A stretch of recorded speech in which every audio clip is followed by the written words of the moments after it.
প্রিয় ভাইরা, হেদায়েতের চাবিকাঠি রব্বুল আলামিনের হাতে। আসলে আমরা চাইলেই সকলকে হেদায়েত দিতে পারবো না।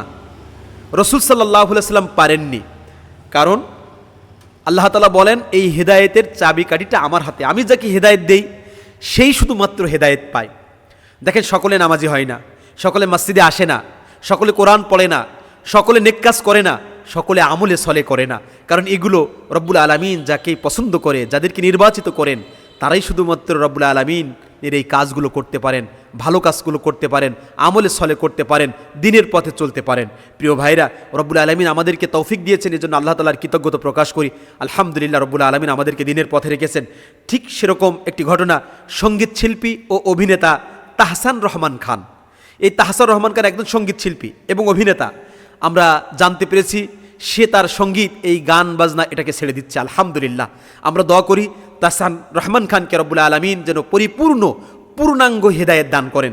সে কেন এই সঙ্গীত এবং অভিনেতা এই পথটা তিনি ছেড়ে দিচ্ছেন, তিনি একটা স্ট্যাটাসের মাধ্যমে অস্ট্রেলিয়ার একটা মঞ্চ থেকে তিনি জানিয়েছেন গোটা পৃথিবীবাসীদেরকে।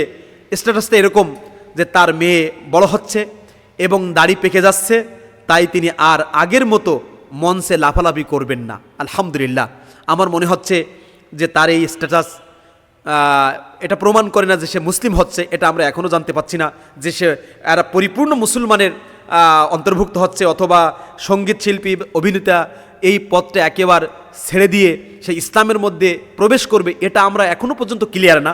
কারণ তার স্ট্যাটাসের মাধ্যমে আমরা এটা জানতে পারিনি। হয়তোবা অনেকেই ফেসবুক বিভিন্ন জায়গায় লেখালেখি করছে তিনি এবার পরিপূর্ণ ইসলামের মধ্যে ঢুকবেন, তিনি ইসলামী কৃষ্টি কালচার সংস্কৃতি লালন পালন করবেন, এরকম লেখালেখি শুরু হয়েছে। তবে তার স্ট্যাটাসটা আমাদের খুব ভালো লেগেছে। তাহসান রহমান খানের জন্য আমরা দোয়া করব সকলে সম্মিলিতভাবে, রব্বুল আলামিন যেন তাহসান রহমান খান দীর্ঘদিন সঙ্গীত গেয়েছেন, সঙ্গীত শিল্পী ছিলেন, অভিনেতা ছিলেন, তিনি এই পথটা ইসলাম সমর্থন করে না, এই জন্য ইনি ওই পথটা ছেড়ে দিচ্ছেন। এজন্য তিনি স্ট্যাটাসটা এরকম দিয়েছেন, তার মেয়ে বড় হচ্ছে, দাড়ি পেকে যাচ্ছে, তাই তিনি আর লাফালাফি মঞ্চে করবেন না। রব্বুল আলামিন যেন তাহসান রহমান খানকে যেন ইসলামের জন্য কবুল করে নেন এবং তাকে পরিপূর্ণ ইসলামের মধ্যে প্রবেশ করার তৌফিক দান করেন।